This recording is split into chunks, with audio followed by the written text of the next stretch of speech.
And hello, hello, hello, hello, hello, hello. It is Friday. It is time for Cosmotronic. It is time for us to basically put our hair down, what hair we have, and discuss all things WildStar related. You know, you're going to have to give yourself some credit. You've got some really awesome hair there, Gazi. You really do. I have hair that refuses to comply with any orders that I give it. So you have hair that defies logic and physics and basically does what it wants to do. Like Indeed. a Chua. You have Chua hair. Thanks, I'll take that as a compliment. I guess it depends on how you wish to take it. But yes, welcome to Friday. As you can see, we've got Gazi. He has his drink of caffeinated doom, which hopefully has a little bit more than just caffeine in it. And you also have me. And hello, Katamari. Hello to you, Raceman. Hello, Suliko. Hello, Vegas. Hello, Vistom. Hello to everybody who has joined us. It is going to be an interesting show. As you can tell, we are 2 hosts down. You have to ask yourself, why? Did Gazi, in his infinite wisdom, tie them up like a Chua just so that there was really only him and me in the show today? Or did I, acting as a true exile, turn and go, hey guys, there's cookies, and send them away? Yeah, we did lose them at Res. Thank you, Gwynts. Yeah, no. Let's be fair. Mizpah lost them at Res. Mizpah just gets lost in general. Ah, boy. And it's true. Most people don't believe me, but showing up at Res, a lot of people are like, yes, Mizpah was right here. Where'd it go? And then later we hear from Miz, I don't know, you guys were with me, but now you weren't. It's like, it's only just this little one place, and yet we still were able to lose him repeatedly. It's great. And Vegas blames global warming. But actually, there's a couple of reasons. Kai is a little busy, which tends to happen because she is a busy bumblebee doing the stuff that she does with Hardware Heaven, as well as some of the stuff that she's been doing within the Little Dream and other stuff. And the other reason why we don't have Mizpah tonight is because the studio is being worked on. So I'm going to take a moment and see if I actually added the pictures of the studio and show you one of the pictures that we have of the studio currently being worked on. So what you see here is someone in the process of installing lights. Yes, the studio is being painted. It is being wired. It is being soundproofed. It is being decorated. And there's a whole bunch of stuff going on there. So to Mizpah and the entire crew at the MMOBuff Studios, all I can say is good luck. Because for realsies. Yeah, it's like Mizpah doing the decorating. How much do I trust him?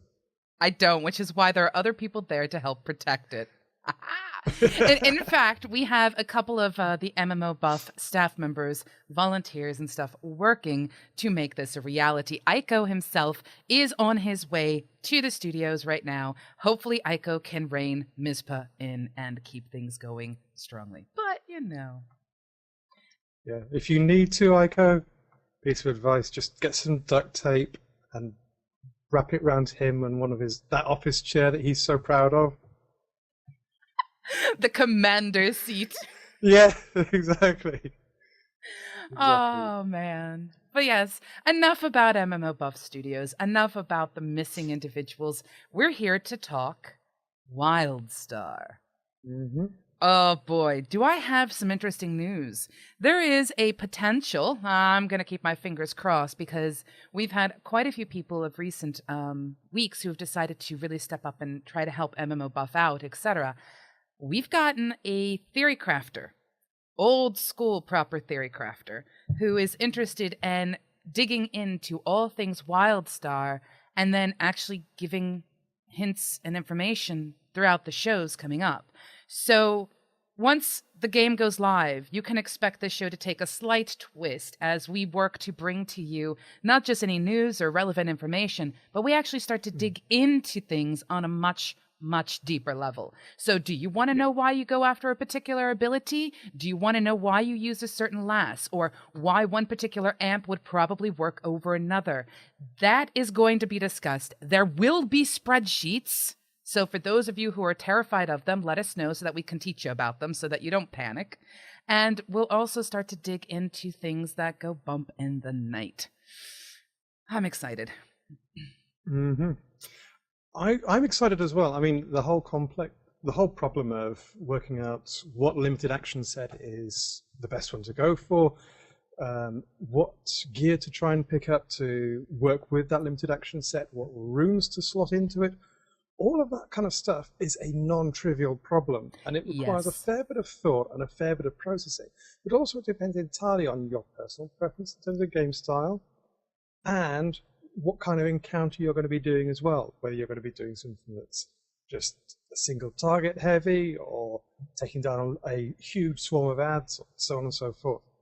That's part of the joy of WildStar, the fact that your ability set and loadout are so flexible, but it also means that you really got to think carefully about how you plan out how you want to play, particularly as you start creeping towards those later levels.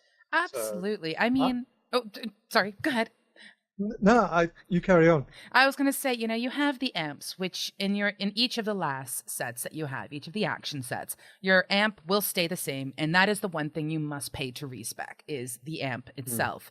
However, your abilities, the way you place the abilities, how many points you put into each little individual milestone, all of that is completely up to you on the fly, literally in that moment in time.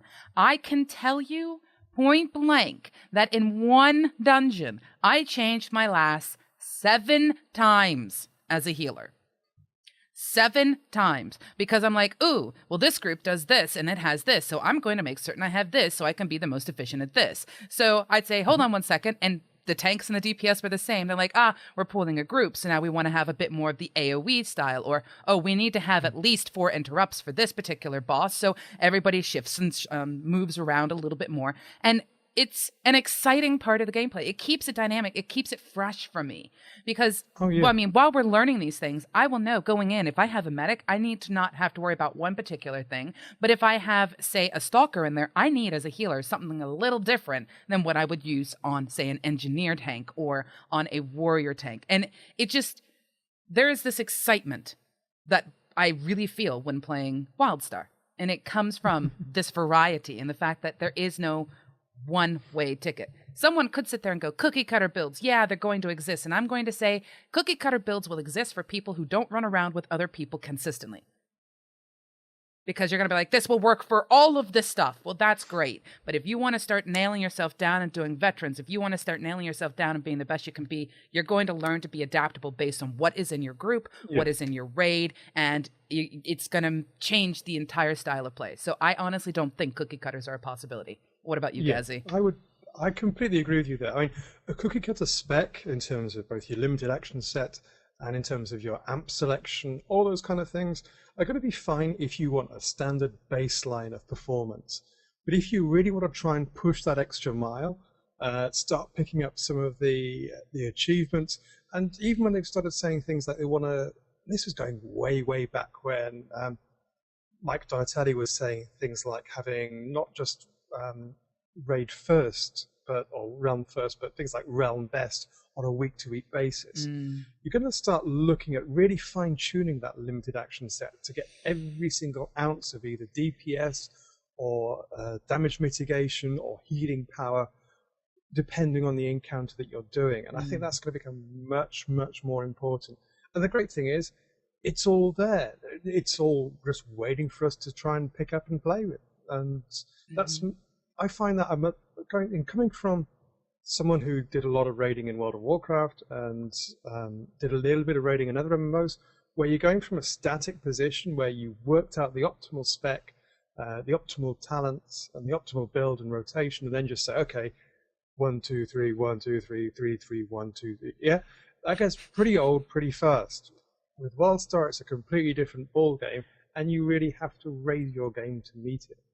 Absolutely. I mean, even mobs that you might be used to in a dungeon, this at least has happened to me. I walked into a dungeon and I'm like, oh, these mobs have this particular telegraph, and then they do this particular telegraph. No, they did something completely different this time. It is almost as if they randomly select which telegraphs and abilities certain mobs have, and they follow a similar format because, obviously if you see something that has sort of a healer title to it, you kind of know, hey, it's a healer. But as to what type of heal they do and the style they do it, whole different ballpark. And the same thing with the DPS. I mean, if you see, say, someone walking around with a giant sword, there's a good chance they probably do spinny thing. But that's not always the case. They might have a charge instead, or they might do it in a completely different order. There is such a variety to it. It constantly feels fresh to me. Even doing the same content, even questing, going up against the same mobs, it feels fresh. Now, granted, this might have that slight shiny new feeling still, because when something is new, it's fun and exciting, and over time it starts to lose its luster. But I'm not exactly certain I'm worried about that because of everything that is promised. But before we go too far into all of this great discussion, we kind of should tell people a little bit about the news. Now, I'm not beatboxing today, so don't worry about it. Not going to drive you insane. And of course, actually, what I should do is I should make my husband stand up, come over and beatbox for you, because then it's just, you still get your beatbox and he just says no. So no, you're not going to get it. But anyway, that's absolutely fine. You get to talk about news. Okay, so I think some of the biggest news that's come out over the past 2 weeks, because we didn't have a show last week because we were all at rest. So the main thing is that WildStar pre-orders have gone live, but there's been a little bit of more interesting stuff. Now, last time we were on the show, we mentioned that there were a couple of different variants that are out there, like Europe is having a Steelbox edition. Certain places might be doing a mouse mat with pre-order and stuff like that, and it's worth having a look around, either to hunt for a particular bargain if you're interested in that, or hunt for particular goodies and accessories if you're interested in that.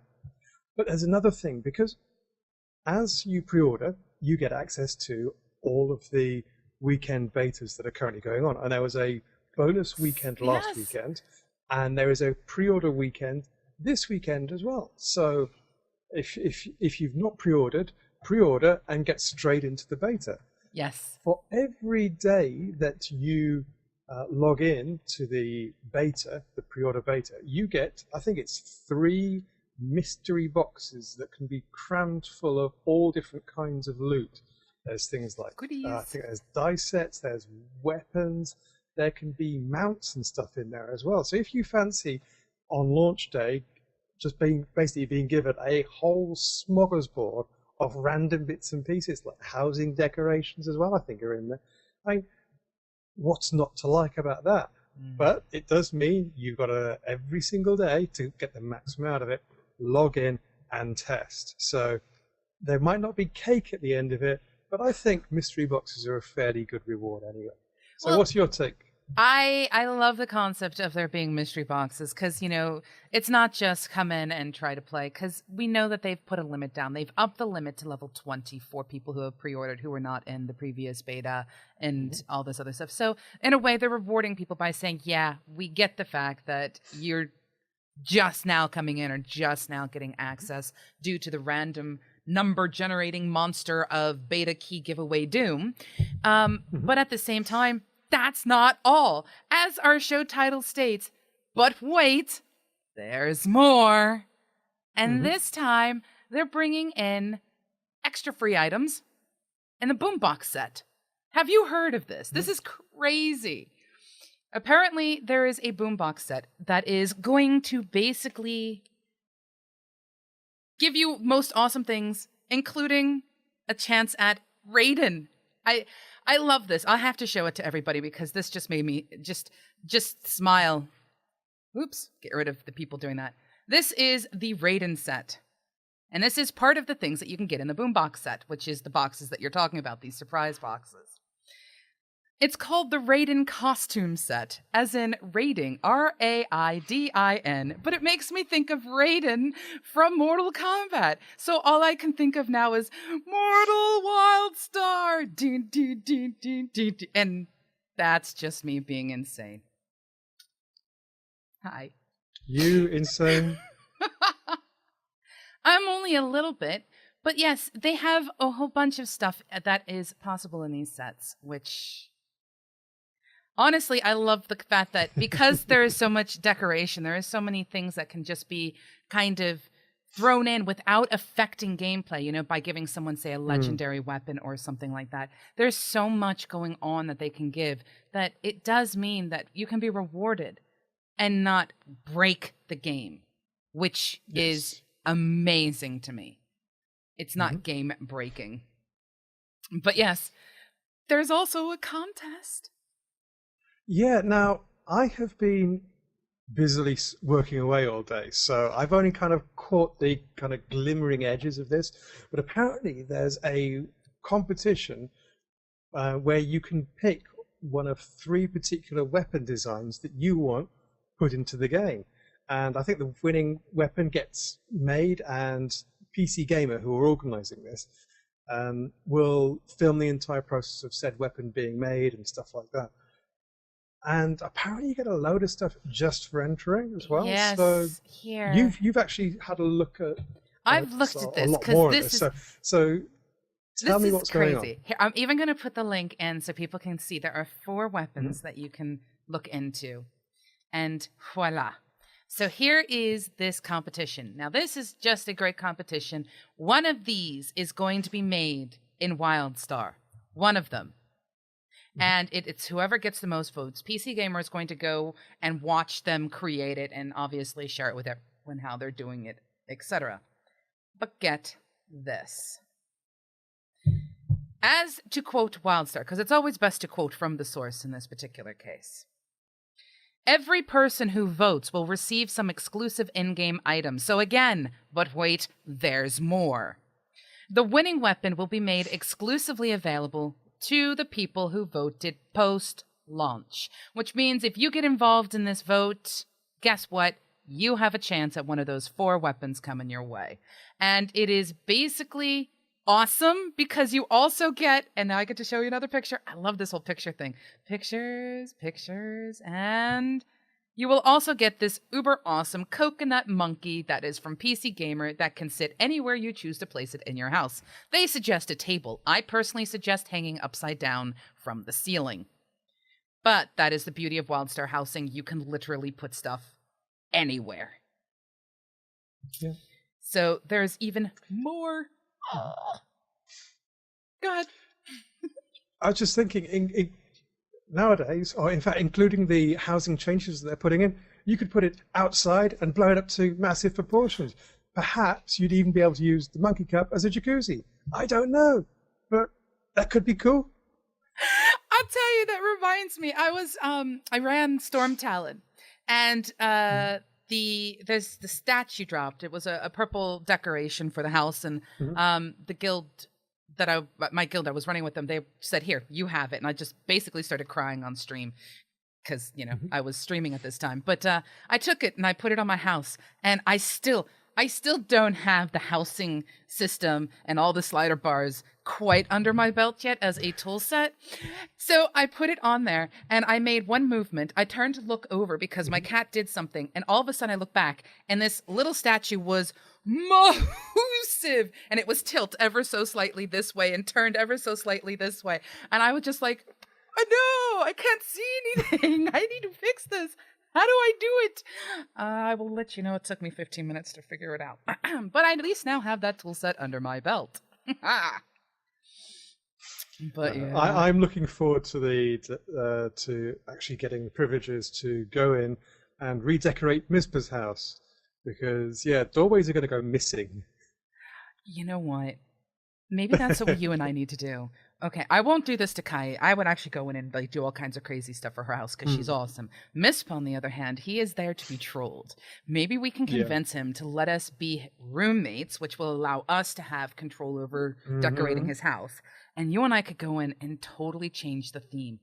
Yeah. Like, completely. Either that, or just do like subtle changes, like swap pictures around or put them at a slight angle and just see if it just sets him off. Oh, if it's not just ever so slightly perfect, would it actually make... Yeah. You guys may have, like, Cosmotronic, episode 30. Mizpa loses his rag. Someone was in my house! Oh my gosh! He'll have his hair like this, and he'll be going...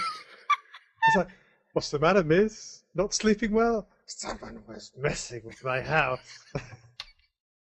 I will happily join forces with you to bring just that little tiny bit of a frustration to him just because it's going to be funny.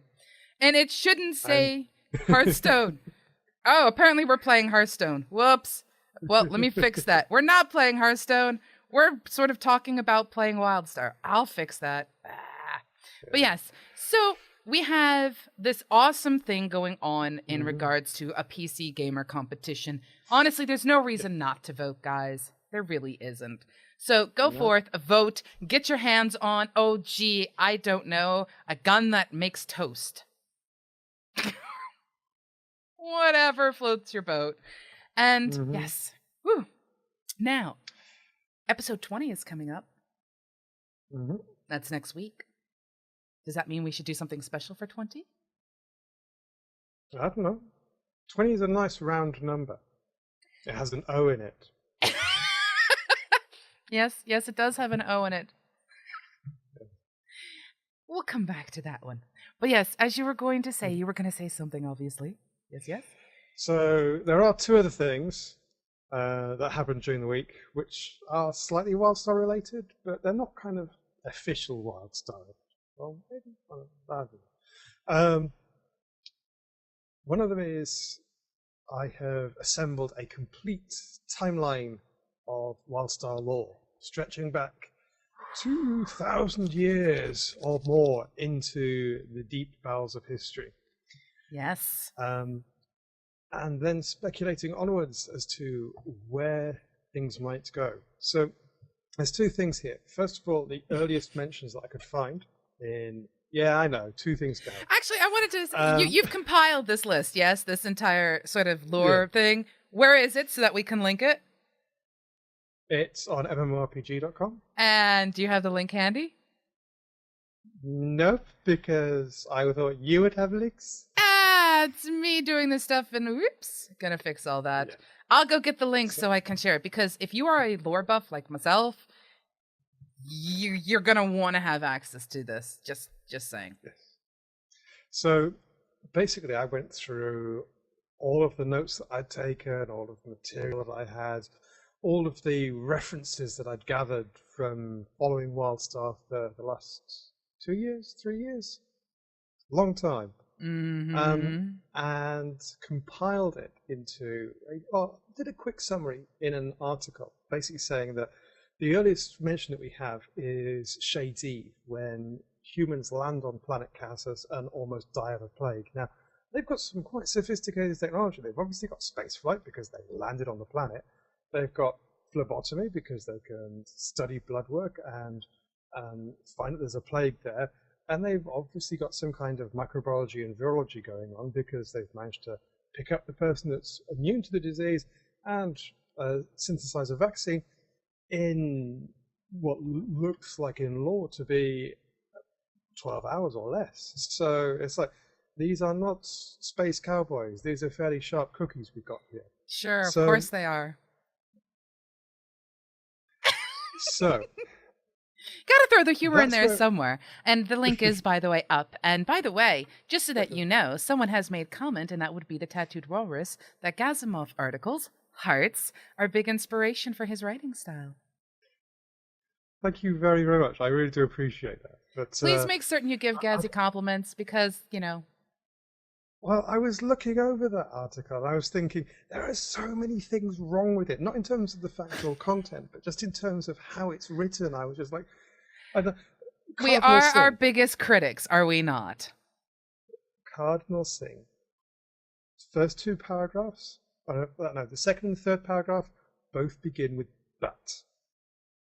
That's not good. There's also some duplicate phrasing somewhere in there. I'll let you just go through the red pen. Gazzy beating up his article one sentence at a time. But anyway, as you were saying, these are not your quote-unquote dull cutters. These are your sharp cookies. Yes. So, but the whole thing is that there must have been a fair amount of damage in terms of the people that died from this virus, because, or this plague or whatever, because there's no written records from the time. It's all passed down word of mouth pretty much, which means that there must have been some kind of catastrophic societal collapse from huge drop in numbers and pretty much dropping back to the Dark Ages, I guess. And it's not till pretty much 1,000 years later that humanity reaches for the stars again. And that at that point, the Elden are watching. There's a couple of like early space flights, a little bit of interstellar stuff. And then the Elden say, well, hang on a minute, we would like you to become the de facto face of our star-spanning empire. So they say. So they say. Well, yeah, well, it was either a case of join us or die, I think, pretty much. There's no actual death threat, but it's like implied. Consequences will be dire if you do not accept. We will make you eat cookies. That is the consequence. And they will be sharp. To quote Vegas, sharp cookies, causing nutritional related injuries since the 1900s. So there were, after that happened, obviously, then you've got the birth of the Luminari. You've got the, over 1,000 years, then becoming almost godlike, revered amongst society. You've got the deification and the valediction accord. It's in the article. You've got the statement. It's a V word for victory. Yes. You've got the statement where they basically said, okay, we're going to make worshipping the Luminari the official religion of the entire empire. We're going to deify them, and we're going to kind of put rules in place to make sure that their bloodlines don't get polluted anymore, instantly causing a stratification in Dominion society and leading towards Brightman's rebellion. So, and the whole kind of division between the two factions has been only going on for the past 2-3 centuries and really ratcheting up in the last 50 years or so.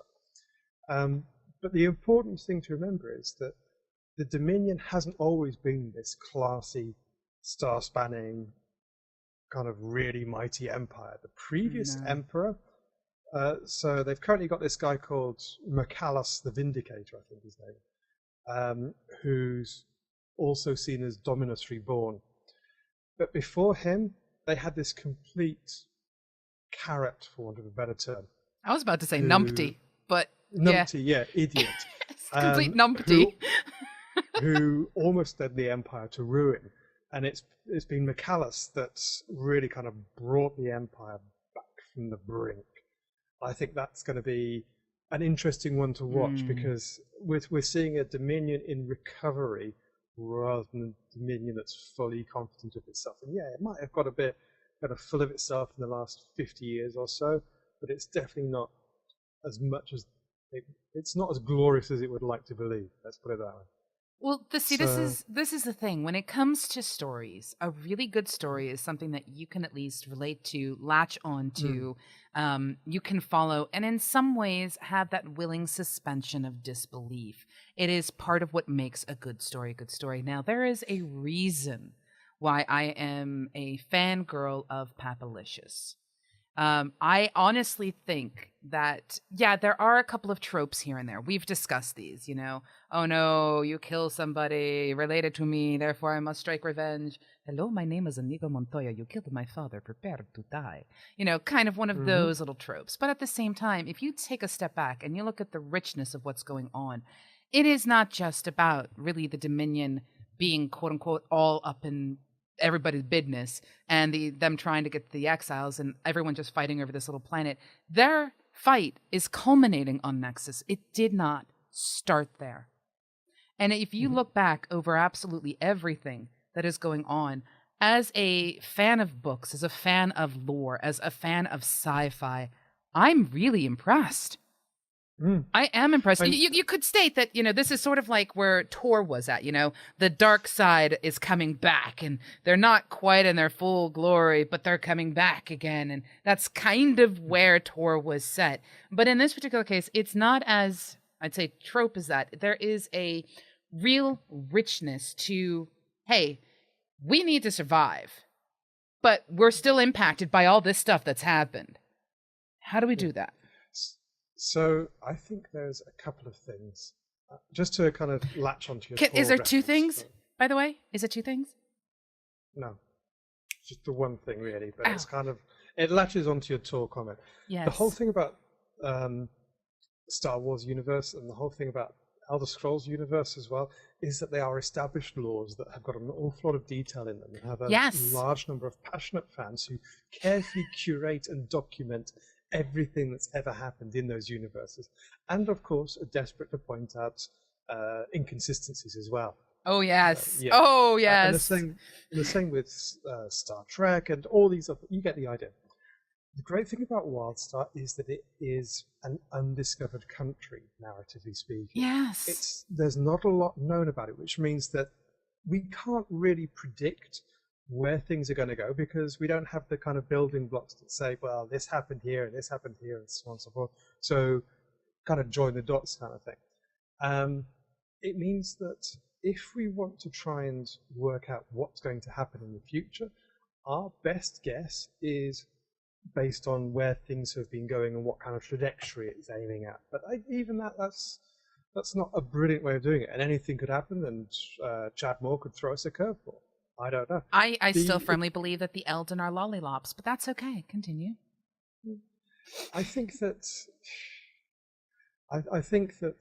there's an awful lot to be said for not knowing where the train is going. And one of the fantastic things about WildStar's plans are that they are looking at doing regular content releases. We're not talking about 3-month content patches. We're not talking about waiting a year for an expansion in which you get your yearly or year-and-a-half dollop of lore and then that's it. You don't see anything again until maybe a content patch if you're lucky. Yeah, your whole idea is, and they've been taking tips from ArenaNet on this, is to have a regularly progressing story through their regular content updates. And they're looking at something like a monthly content update. And I am really interested in that because that almost brings it into like, people are going to hate me for using this term, but you remember when you'd follow a TV series like Firefly just to see how this story evolved? Bring back Firefly. Yeah. Bring back did Firefly. You see, on a tangent, did you see Netflix's April Fools? The swines. No, but if it has anything to do with bringing back Firefly, I'm going to cry. It had a picture of Firefly and new episodes. That is not an April Fool's joke. That is the screams of a million fanboys and girls around the world freaking out and just being like, "What? No! You mean that is brutal." Yeah. I completely agree. They are complete and utter best. But go ahead, continue. Yeah. So I'm really looking forward to what they are planning in terms of those regular lore updates. Yeah. I didn't mean to stop you with that. I just wanted to agree with you. You were just kind of lost in a kind of Firefly reminiscence, weren't you? I can tell. I will state this, though. You know, one of the best ways of understanding history within stories, I mean, in human nature, we say history repeats itself. We see an interesting plague epidemic occurring right now within the storyline. Take a look at what's going on with the Mordesh. You know, we have a planet, we have people landing places, but we also have ships that are slowly falling apart. That have been around for a couple centuries. They're kind of not as young as they used to be and things like that. What I'm really interested in is, as I've been progressing, I've been doing my darndest not to pick up lore here and there because I want to make certain that when I go to play the game properly, and it's something I'm looking at doing, you know, streaming it and actually reading the stuff to anyone who really cares to listen. And if you don't, that's perfectly fine. But I really like the storyline. But every time I hear something from one of the Elden cubes, I just sit there and I start off going, I kind of get where they're coming from. And I'm at this point now where I'm at a level and I'm listening to these cubes and I'm sitting there going, were these people sadistic? What on earth motivated them? Why are they doing what they're doing here? And you get like the tiniest little hints that there's something going wrong in the internal structure of the Elden. You know, things like, you know, I showed this to somebody and they told me it wasn't going to work, but somebody in the military department thought that this particular development of technology was going to have a good use, certainly sometime in the near future. And I'm sitting there going, what? And then you have one of the other cubes saying something along the lines of, oh, yes, but if he knew about what I was creating, he'd stop me. But I'm not going to tell him because it's none of his business. I'm doing this because it is true. And I'm just sitting there going, there is something seriously wrong in the internal parts of the Elden. And you're starting off with, yes, they've been glorified and basically made into gods as a religion. I mean, just the Dominion itself, if you look at their particular holy church as they push things. But you just know, anytime you start to have like pantheonic writing where there's more than one god, et cetera, in science fiction, et cetera, even looking at our own cultures, the gods didn't get along very well. You know, there's a reason why the Greek gods did what they did, and the Roman gods did what they did, and the Egyptian gods did what they did. There's a reason why. And I'm really curious to see what they've done and how it's going to shape the story of the church within the Dominion, so to speak, because that's where a big part of the church is. I'm curious to see if the story they bring out is going to divide the Dominion in any way. Those who will be the true followers and those who are questioning, going, dude, I just learned about this and this does not make sense. Why would the gods? The gods must be crazy, to quote a great TV, well, not TV, but a great movie. If you've never seen it, is so well worth it. It involves Coca-Cola bottles. It's great. But anyway. I think there's also something else there to bear in mind, and that's the kind of breakaway segment of the. There's an issue with Elden technology, and particularly the nanotechnology that they have, where it can influence a creature's mind and how it behaves. There are certain beings that have been influenced by that nanotechnology and broken away from the vigilant church and started forging their own direction under the banner of the truth. And I think that that's going to be a really interesting. And I had a look at it a while back. This is the kind of really annoying thing about not having a load of notes in front of me. Say, yeah, this is such and such a group, and they did such and such, and so on and so forth. Don't worry, we'll do a proper lore episode, and hopefully actually get Pappy on to talk lore, because that's one of the goals we have for Cosmotronic. So if you're listening, people, and from Carbine, let Pappy know we need him. Yes, we need him badly. But yes. So there's kind of like the schisms which are appearing in the Vigilant Church itself, because you've got people who have been, well, it almost looks like they've been blessed by the Elden themselves by gaining this nanotechnology infusion, increasing their intelligence dramatically, and then starting to cyber augment themselves and stuff like that. And that's kind of creepy, but it's also kind of, well, but you get the idea. We're talking about creepy, where we have people who run around, shoot out spiders from their mind, who shoot mind bullets that have strange magical qualities to them. We have some cyborgy type creatures already. I mean, look at the Makari. We have space zombies running around. Look at the Mordesh. And you're calling the augmentation inside of this church creepy. I like the way you think, Gazzy. I do. Thank you very much. But yes, go ahead. I think that I think that the whole idea of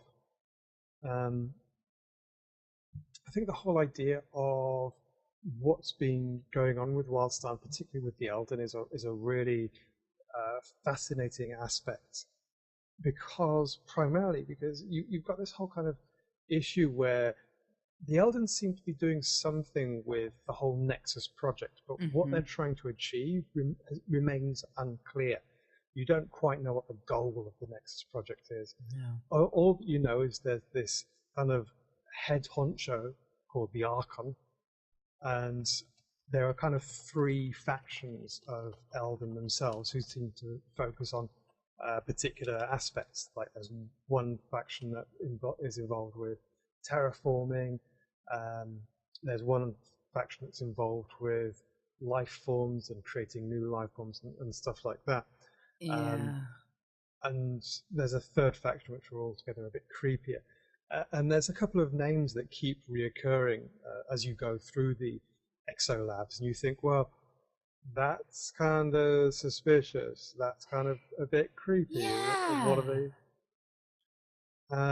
And you kind of you don't you start off and you think, oh, okay, these are kind of benevolent people. Kind of you can kind of dig what they're trying to do, but you after that you start to think, well, there's something that's not quite right here. There's something a bit dubious and a bit dodgy, and yeah, you kind of worry about what exactly it was that they were trying to do and what their motives were, or what kind of pushed them so far that they felt they needed to take such extreme measures.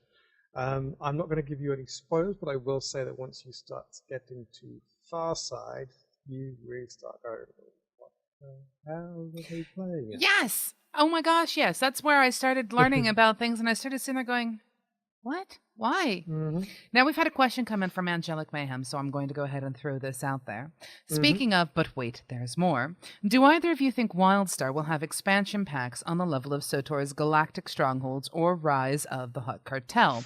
Or will they simply keep adding more and more adventures? Do you want to tackle this one first, or do you want me to?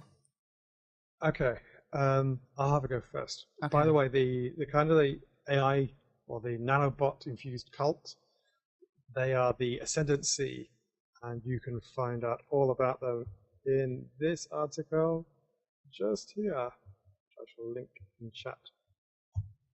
There you go. Yes. So, in terms of expansions, it's difficult to say. I would like to say that WildStar won't have expansions because I'd like to think that they will continue rolling out regular content on a pretty much a monthly basis to earn our subscription fee. And I can't quite think of how they could do that and prep expansion content at the same time. If they can, fantastic. Good luck to them. Yeah. That might involve a bit of a swelling of the ranks between people who are producing patch content and people who are producing expansion content. But what could they do? Well, I don't think that they've got the entire surface of Nexus mapped out, and there are quite a lot of asteroids that are involved in the in that huge belt that surrounds Nexus as well. There's also one kind of thing which I'm thinking of, and that's the game is called WildStar. It's not called Nexus Adventures, which makes me think, where, because the caretaker said that he's not been quite normal since the Elden abandoned him there, which indicates to me that the Elden have all swannied off elsewhere and maybe doing a similar kind of thing on another unexplored planet. So you never know, we might be taking a ship from Nexus to another planet as part of an expansion. Well, see, who can say? I kind of see that, and I have to agree. I mean, we have to take into consideration the fact that if they are looking at doing regular monthly updates of content, there is a cycle of development that must be maintained, and that does require man hours, it does require input, it does require iterative development. This does mean that I don't think we're going to see your typical kinds of expansions that you would see with other things where they unlock new places, etc. Instead, something that I think might end up occurring probably a year down the line, maybe a little later, just to see that and get everybody sort of, yeah, this is the flow. We now have an idea of how long these iterative processes are going to work. We have a stable in-house building platform for what we're creating. I think we might see the introduction of an expansion, but not on the scale that you see in other games. I think it's going to be more along the lines of, we're now bringing you a new race. Something that you can now play, another race, because I really want to play the Lop. So I'm just throwing that out there. But I also want to play those tall creatures that have like cat-like faces and then like really funky ears, and they're tall and they're slender. They look kind of like salamanders, but with cat faces, and they're like blue and stuff. The guy who gives the Ship Hand Adventures. Yes. I don't know. I can't tell you what that race is, but I think they'd be kind of cool. I don't think they're gonna do like bring in new classes. I don't think they're going to take it that way. Yes, the lizard kangaroos, Silico. That is exactly what they are. But I think it is entirely possible we will see something that allows people to, say, play a different race. But I don't think we're going to see those massive, and now we bring you 7 new stars. I think those will be brought in as part of the living story. I don't know. I think that we might see regular content updates, but I think we might see expansions. I don't think we will see box product expansions, big release day expansions. I think we'll see like $20 expansions. I think we'll see just 3 cred. You can have the expansion. I think we might see something like that. I think that's entirely possible. I just believe that because I kind of have in my brain, and if they accomplish this and this is the way they do it, I'm going to squeal like a little development girl that I am, because I think this is such a creative process. And for those of you who are great at data mining, something for you to look into. I kind of like the concept that with each of these little iterative patches, they place a tiny bit of code in for another world. You don't see it. It's not revealed to you because you have nothing to take you there, etc. But they literally build it that exist in every single update. So we don't know when it's coming. And then boom, they go, ka-ching, this update means you now have access not to just Farside, but to something called, I don't know, Megadoon. And it's a whole new planet. And it's just constantly being put in tiny little code piece by tiny little code piece. No one knows it except for the developers and the people who know how to data mine and look for things like that. But I just think that would be a really cool way to do it. Sneak in the expansion without forcing people to do the expansion. Zimstyle has another question. Oh, go ahead. I was going to say, you heard it here first. The next expansion is going to be called Mega Doom. Mega Doom! But yes, Zimstyle says, I heard rumor that game time could be paid for using in-game credit similar to EVE Online. Is that correct? It is not a rumor. In fact, what I am going to do is I am going to shut up, sit back, and I'm going to let Gazimoff tell you about this beautiful thing called CREDD. Okay. I'll do the explaining then. I shall just get my teacher's hat. So, if you've played EVE Online, then the process will be entirely familiar to you. That is, you can spend in-game gold on CREDD, which you can then put to get 30 days of game time, I think it is. Yeah, it is 30. If you fancy getting a little bit more in-game gold, you can buy a CREDD and place it on the commodities exchange. So WildStar has 2 auction houses. One standard auction house for things like, I don't know, spangly armor, housing items, anything that's a little bit unusual and that people will want to try and pick out. But commodities, raw materials, and CREDD will be listed on the commodities exchange.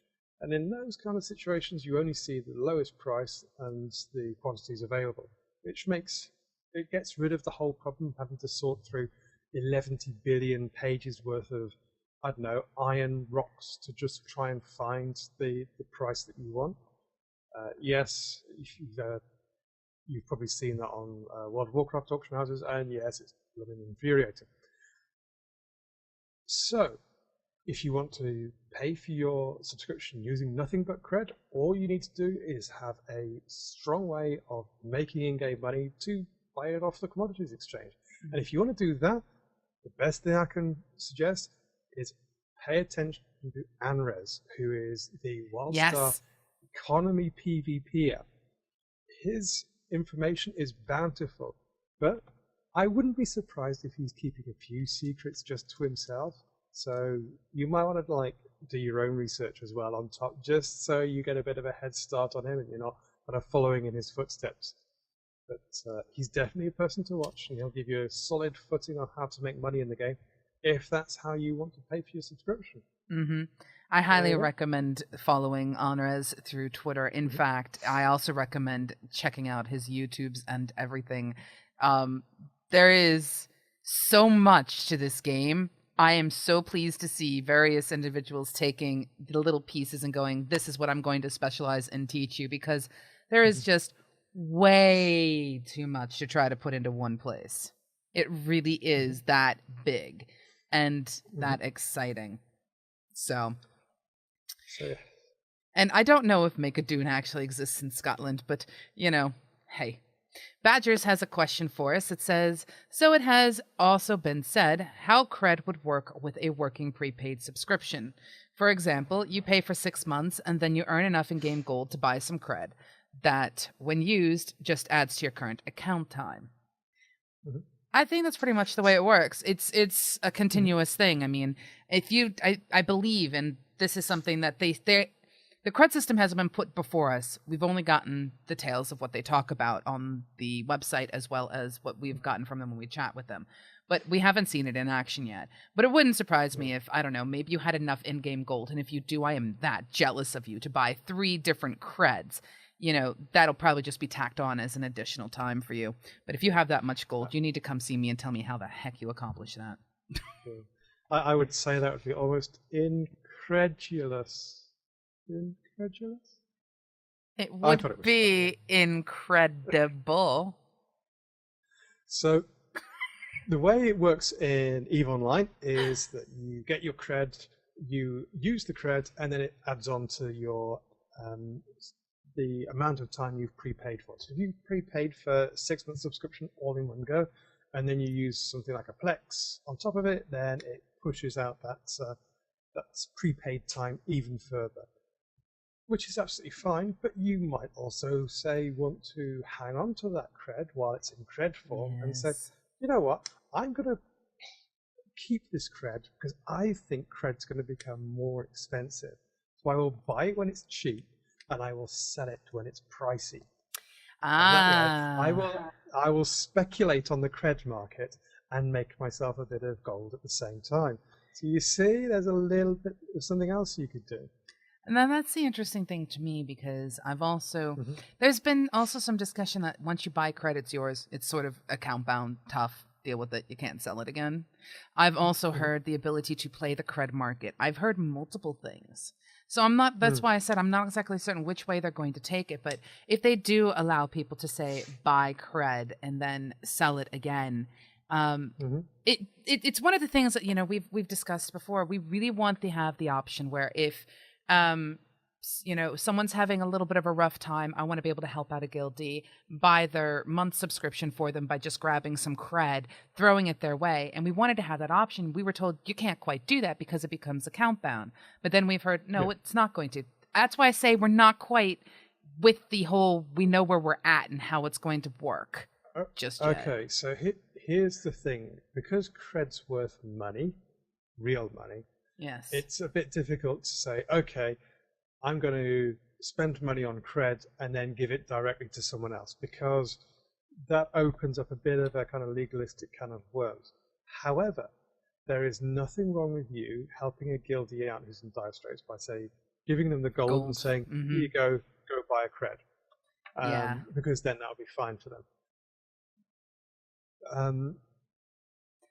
Buying a CREDD with real money and then giving it to them causes kind of money laundering shaped questions which Carbine really don't want to get into, and I can appreciate that. It's something that's CCP based in Iceland don't really have to worry about too much. But, no, absolutely not. But I do think that there will be. I think that there will be ways that you can, say, buy CREDD and accumulate CREDD and stockpile it and say, well, I'm going to buy all the CREDD on the server, and then I'm going to eke it out and sell it for huge amounts of money. If you had so much gold, you could control the CREDD market. Right. Yeah, but I think there's going to be it's going to be an interesting time to play it. I think it's going to be interesting to start for certain. I mean, Eaton666 says, but isn't the CREDD only shown one at a time on the exchange, so it's hard to play the market? Yeah, it is going to be hard to play the market, but, it's almost like a typical stock exchange. You never know if the stock's going to go up or down. You can guess, but that's sort of how it works. But we have another question. Oh, go ahead. Do you want to say something? I think that the question around is Carbine going to put any system in place to keep CREDD from becoming too expensive in the game market? That's a good question. With EVE Online, they actually have a team of economists who keep track on not just the price of Plex and how that fluctuates, but also the price of all commodities, materials, and so on and so forth, to make sure that there's a balanced flow of money going in and out. That becomes even more complex when you've got Dust 514, which is the PlayStation 3 shooter, which also hooks into the same universe as well. Yes. That causes all kinds of additional complications, and they are some really, really smart people that they've got trying to work on these problems. Well, And these aren't easy ones to solve, which is why WildStar kind of turned around and said, well, we're going to have realms.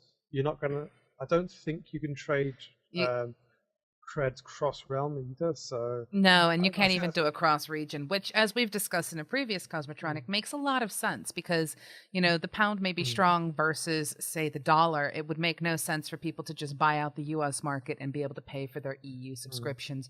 It just doesn't seem to be a very fair thing.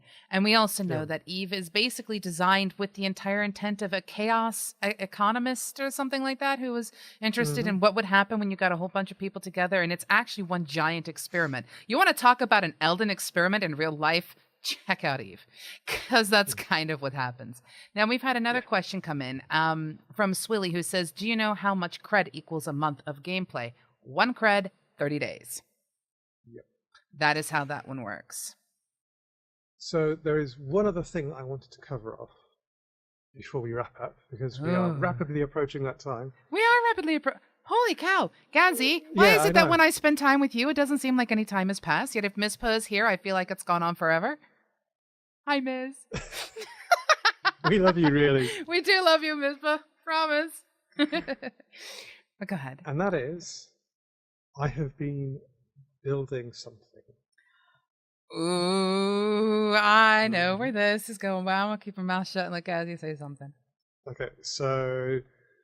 I wanted to build a new PC for WildStar because I felt that my old one was getting a bit long in the tooth. But I also think that my old PC was huge. My old case was nearly as tall as a dining table. You don't know what a dining table is? It's a table that you sit at in order to eat your evening meal. Yes, cultured. It's the British way. Can I just apologize to all of our American viewers who understand that sometimes the dining table is actually the table in front of the sofa? That's a coffee table for drinking coffee from. Not. It can also be a dining table. Just saying. No, go ahead. So, I decided to downsize from this huge gargantuan tower to a tiny, tiny wee little box that's about the size of a toaster, yet is powerful enough to run the latest processors from Intel and the top-of-the-range graphics cards from NVIDIA. No, I didn't quite stretch to a Titan Black because they are ludicrous amounts of money, but this is a Core i7 4770K, for those of you who are counting your chip numbers, and it has an NVIDIA GTX 780, which is the GeForce, the Gigabyte variant with huge amounts of cooling. And it is all liquid cooled, well, not all liquid cooled, but the processors are liquid cooled as well. So it's quite a potent thing, and it's literally about yay big, about yay tall. It's a tiny thing. If you're interested in finding out how it's all done, you can find photos, a build log, descriptions, and all the parts on MMOBuff. It's linked. Yes. Linked. Linked in the chat. Yes. From massive to minuscule, building the... Angry Caretaker. Yeah. Yes. So it is called Angry Caretaker because it's got a whole kind of red thing. I am going to be updating it at some stage, so it has some switching in there and will flicker between green and red. So it'll be green. Happy caretaker, angry caretaker. Happy caretaker, angry caretaker. It's like walk, don't walk. It'll be interesting to see if it influences your mood. It will be mid-show on Cosmotronic, and Gassi's like, yes, and you know what? Yeah. That's the way it is. Totally see the angry Gazimoff. But yes. So yes, I built it, and it's it's fantastic. It's so tiny and so quiet. But and also I need to give a huge thanks to Overclockers UK who supplied the parts. I did pay for them, but they supplied them, which is fantastic. Yes. And the Haribo, which is somewhere. I still you have the know, Haribo. I have to tell you, I was going through it and I'm all like, oh my gosh, these are amazing computer.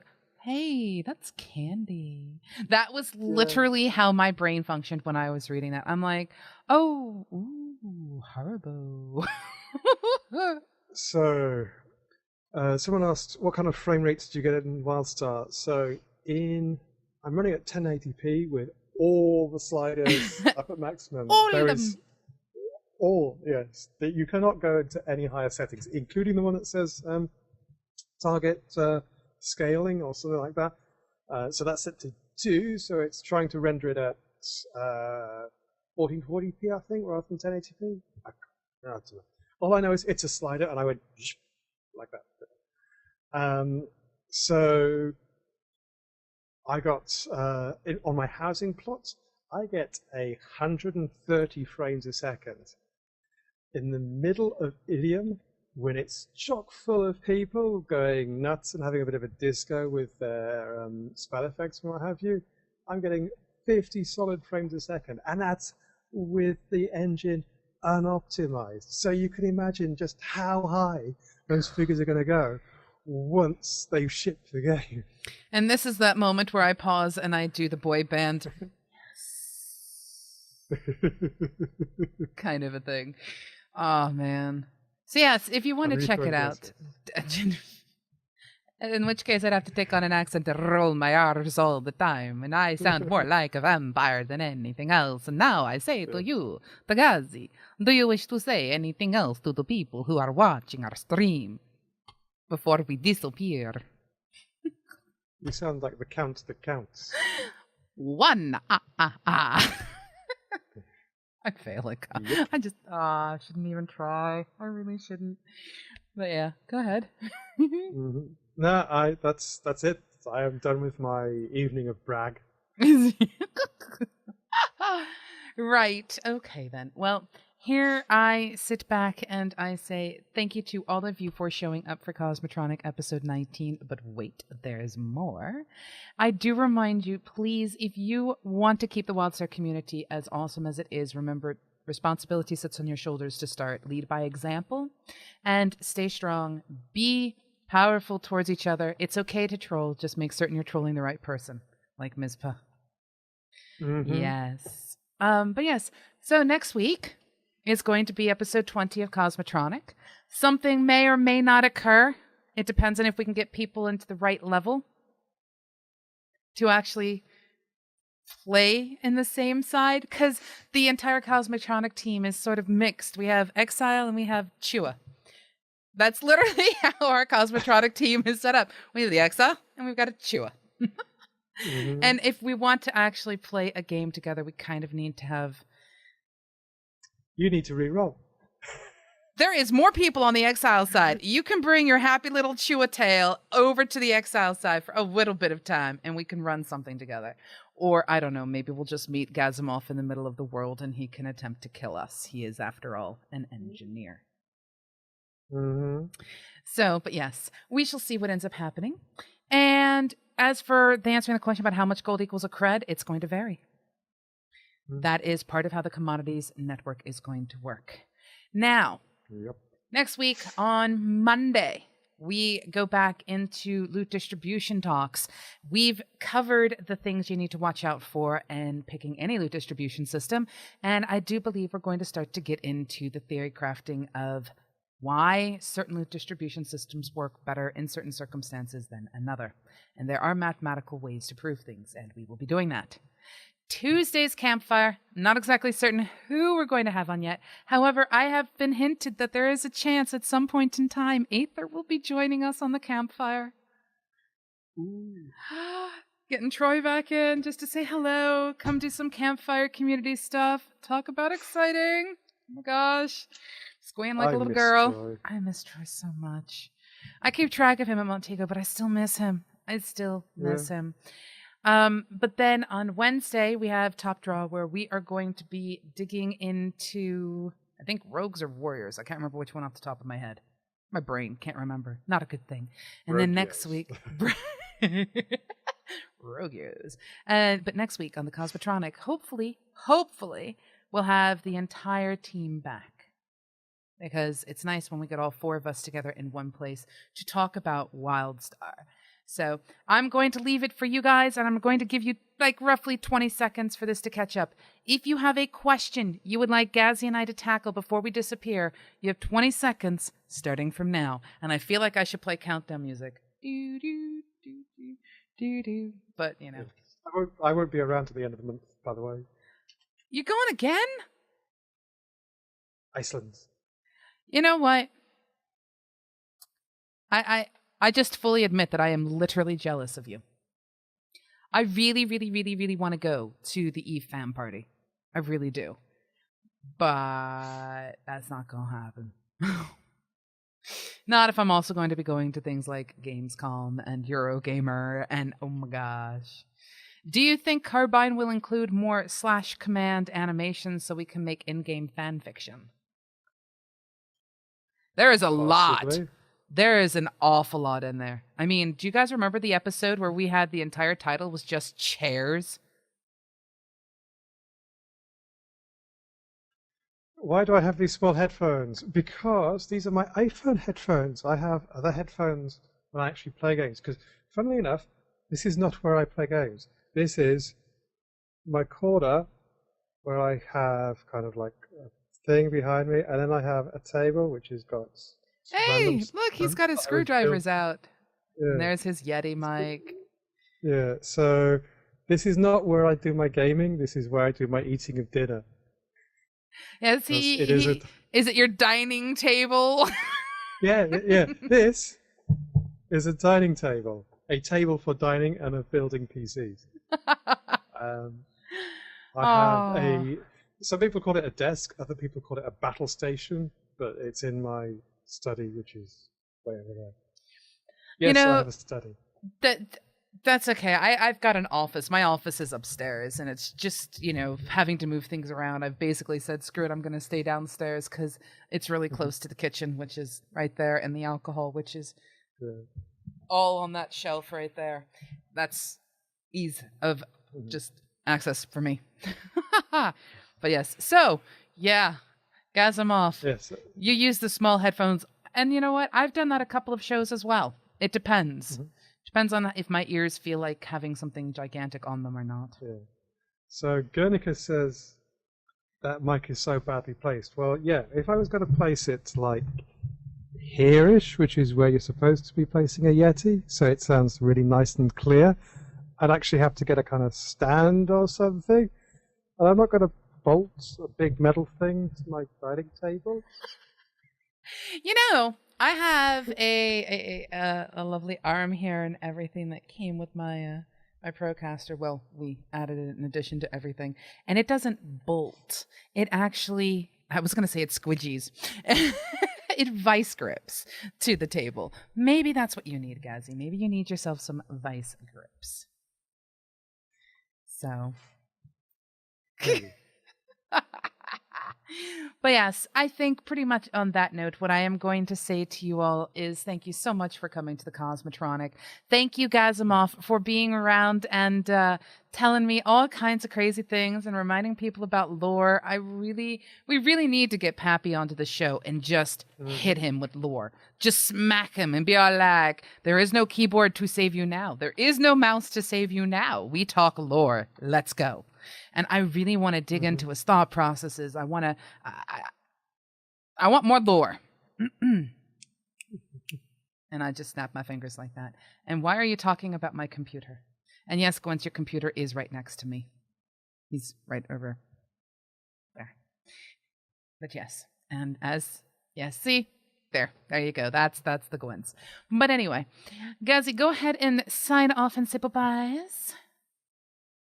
Goodbye. And this is Pseudo for Cosmotronic on Friday, saying toodle pip, folks. It's an absolute pleasure.